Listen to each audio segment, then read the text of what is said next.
Davam edirik. Torpağa bastırılan hər bir ağac təbiət üçün töhfədir. Lakin həmin ağaclar bəzən birbaşa insan həyatına təhlükə yarada bilir.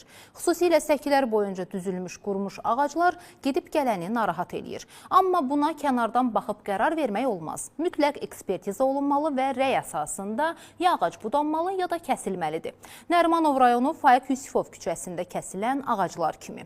Oradan keçmisinizsə, bəlkə də yol kənarında düzülən 12 ədəd qurumuş ağacı görmüşdünüz. Məhz sakinlərin çoxsaylı müraciətindən sonra mütəxəssislər həmin ağacların kəsilməsinə qərar verdi.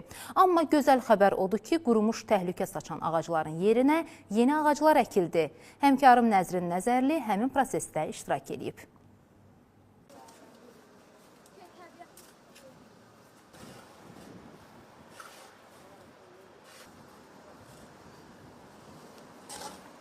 Nərimanov rayonu Faiq Yusifov küçəsində qurumuş ağacların yerinə yeniləri əkildi. Piyada səkisində ağacların təhlükə yaratması barədə vətəndaşlar Nərimanov Bələdiyyəsinə müraciət ediblər. Bələdiyyə həmin müraciət əsasında quru ağacların götürülməsi ilə bağlı Ekologiya və Təbii Sərvətlər Nazirliyinin Dövlət Ekoloji Ekspertiza Agentliyinə məlumat verib. Rəy alınıb və müvafiq şərtlər daxilində ağacların götürülməsinə, əvəzində isə yeni ağacların əkilməsinə icazə verilib. Bakı Şəhər Yaşıllaşdırma Təsərrüfatı Birliyi tərəfindən tətbiq olunan qaydalar əsasında quru ağaclar götürülüb və yerinə yeni ağaclar əkildi.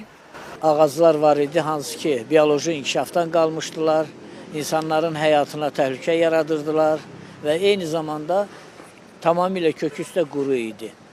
Vətəndaşların, konkret burada yaşayan vətəndaşların xahişi ilə biz Ekologiya və Təbii Sərvətlər Nazirliyinin Ekoloji Ekspertiza İdarəsi Agentliyinə müraciət edirik. Onlar yekun rəy verəndən sonra bütün bu ağacların götürülməsi və köçürülməsi Bakı Şəhəri Yaşıllaşdırma Təsərrüfatı Birliyi tərəfindən həyata keçirilir. Və hal-hazırda götürülmüş ağacların əvəzinə yeni tinglər əkilir, Eldar şamı əkilir. Ekologiya və Təbii Sərvətlər Nazirliyinin Dövlət Ekoloji Təhlükəsizlik Xidmətinin rəisi Hikmət Əlzadənin sözlərinə görə, ağacların bioloji ömrü olduğuna görə onların quruması normal prosesdir. Bundan əlavə torpağın münbitliyi, insan amili, aqrotexniki qulluq və digər faktorlarda ağacların vəziyyətinə təsir göstərir. Ona görə də quruyan ağaclar kəsilərək yerində yeniləri əkilir. Şəhər İcra Hakimiyyəti tərəfindən o kötüklər çıxarılıb və hazırda biz müşahidə edirik yeni ağacların əkilməsi. Normal prosesdir, şəhər yaşıllıq faizinin azalmasından söhbət gedə bilməz. Digər tərəfdən vətəndaş insan amili dayanır. Çünki quru ağacların qalması, siz görürsünüz son zamanlar xüsusən intensiv yağışlar, küləkli havalarda o ağacların yıxılması, aşması, insanların avtomobillərinin üzərinə düşməsi halı olur. Ona görə də bu normal prosesdir. Qeyd edək ki, ötən ildən başlayaraq Aidiyə İctimai Birliyinin təşəbbüsü və Ekologiya və Təbii Sərvətlər Nazirliyinin dəstəyi ilə paytaxtda olan yaşıllıqların qeydiyyata alınması prosesi gedir. Qeydiyyata alınan ağaclar barədə məlumatlar Ağac Az saytında yerləşdirilir. Nərimanov rayonu ərazisində kəsilən ağaclar da vaxtilə qeydiyyata alınıb və qeyd olunub ki, həmin ağaclar təhlükəlidir, yəni hər an aşa bilər.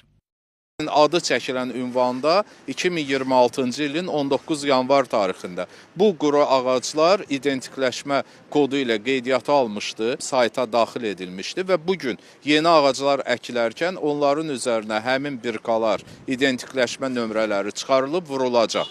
Yəni biz artıq o ağacları belə deyək, izləyə biləcəyik və bu layihədən də məqsəd şəhər ərazisində ümumiyyətlə yaşıllıqlarla bağlı fəaliyyətin, məsələlərin izlənilməsi, şəffaflığın təmin edilməsi olmuşdur.